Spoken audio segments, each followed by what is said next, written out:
Hello বন্ধুরা, আপনাদের Excel বন্ধু পাপ্পা আছি আপনাদের সাথে বিগিনারদের জন্য তৈরিকৃত ভিডিও নাম্বার 12 নিয়ে। আজকে আমরা কিছু জিনিস, কিছু ফাংশনের ব্যবহার শিখব।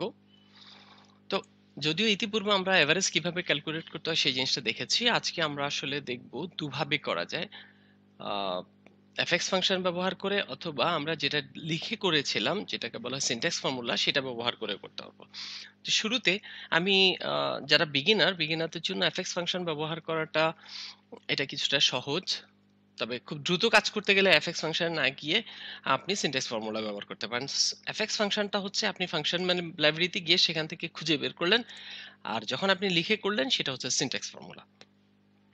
এখন আমি প্রথমে আপনাদেরকে এফএক্স ফাংশন ব্যবহার করতে হয় কিভাবে এবং কোথা থেকে আপনি যাবেন সেটা দেখাচ্ছি।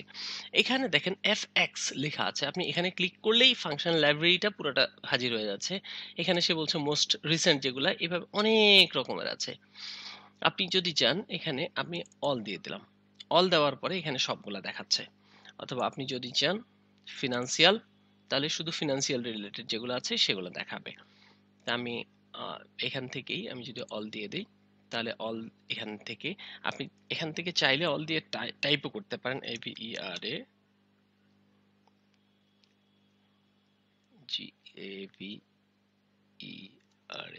অ্যাভারেজ। অথবা আপনি ডেসক্রিপশন লিখেও যদি সার্চ দেন তাহলে চলে আসবে, এখানে অ্যাভারেজ চলে আসছে।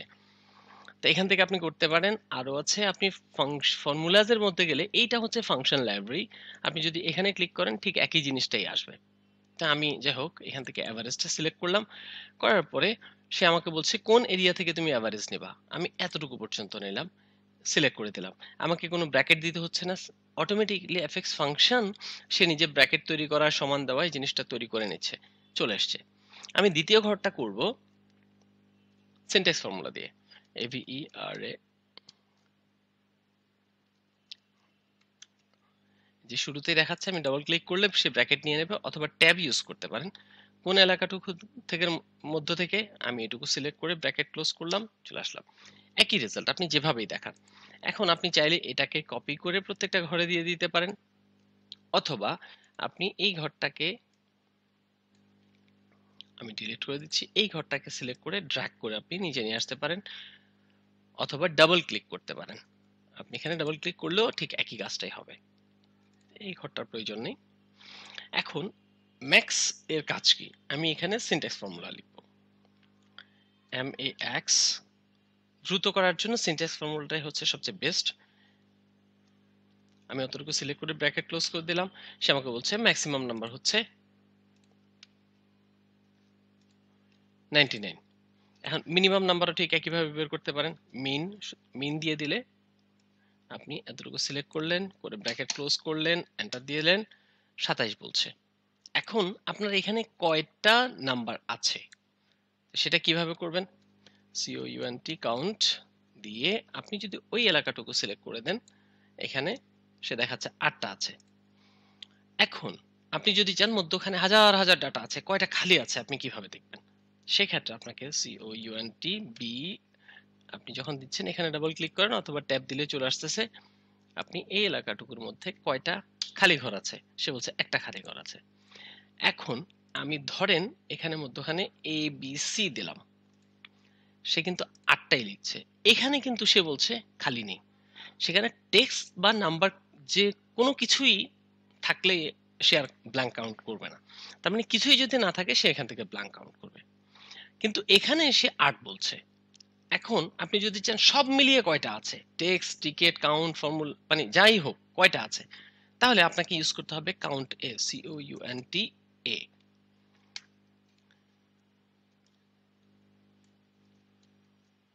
সে বলছে 9টা আছে। কাউন্ট যখন দিচ্ছেন তখন শুধু নিউমেরিক ভ্যালুগুলোকে সে কাউন্ট করছে, আর আপনি কাউন্ট আজ যদি দেন তাহলে সবগুলাকে কাউন্ট করবে। এবার এখানে সে এভারেজ ক্যালকুলেট করেছে। আপনি যদি এভারেজ এ মানে পুরোটার উপরে আপনি এভারেজ নিতে চান, AVERAGE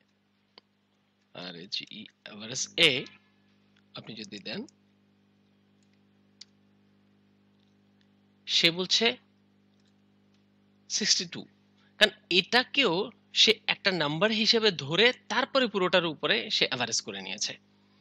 কিন্তু আপনি যখন শুধু এভারেজ দেবেন তখন সে টেক্সট ভ্যালুটাকে অ্যাভয়েড করবে, সেটাকে বাদ দিয়ে এখানে গুনবে 8টা, সে পুরো ভ্যালুটাকে 8 দিয়ে ভাগ করবে। ঠিক একইভাবে আপনি প্রত্যেকটা ঘরে আপনি এফএক্স ফাংশন বা সিনট্যাক্স ফর্মুলা আপনি যেভাবে ইচ্ছা সেভাবেই আপনি করতে পারেন। এই হচ্ছে আপনি যখন ডাবল ক্লিক করবেন অটোমেটিকলি সে নিচের ঘরে চলে আসবে। তো আশা করি আপনার ব্যাপারটা বুঝতে পেরেছেন। তো পরবর্তীতে আমাদের এই জিনিসগুলো অনেক বেশি কাজে লাগবে। সাধারণত এগুলা আহ, রিপোর্টের ক্ষেত্রে প্রয়োজন হয়, অথবা অনেক বড় আপনি যখন মানে নেস্টেড ফর্মুলা বা নেস্টেড ফাংশন ব্যবহার করতে যাবেন তখন এই জিনিসগুলোর ব্যবহার হয়ে থাকে। তো নেস্টেড ফাংশন কি, এইটা একটা প্রশ্ন হতে পারে। নেস্টেড মানে একটা ফর্মুলার ভিতরে যখন আপনি আরেকটা ফর্মুলা বসাবেন, তো সেটাকে বলা হয় নেস্টেড ফর্মুলা। নেস্টেড মানে হচ্ছে যে পাখির বাসা। পাখির বাসায় যেভাবে একটার সাথে একটা প্যাঁচ লাগিয়ে একটার সাথে একটা ভিতরে একটা সুতো বা মানে খড়কুটো দিয়ে তৈরি করে করে যেভাবে তৈরি করে একটার মধ্যে আরেকটা ঢুকিয়ে, তো সেভাবেই আমরা একটা ফর্মুলার ভিতরে আরেকটা ফর্মুলা ঢুকিয়ে যখন কাজ করব সেটাকে বলা হয় নেস্টেড ফর্মুলা।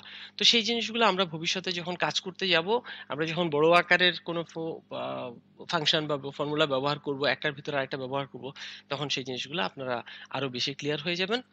তো পরবর্তী ভিডিও দেখার আমন্ত্রণ জানিয়ে আপনাদের সবাইকে ধন্যবাদ জানিয়ে আল্লাহ হাফেজ।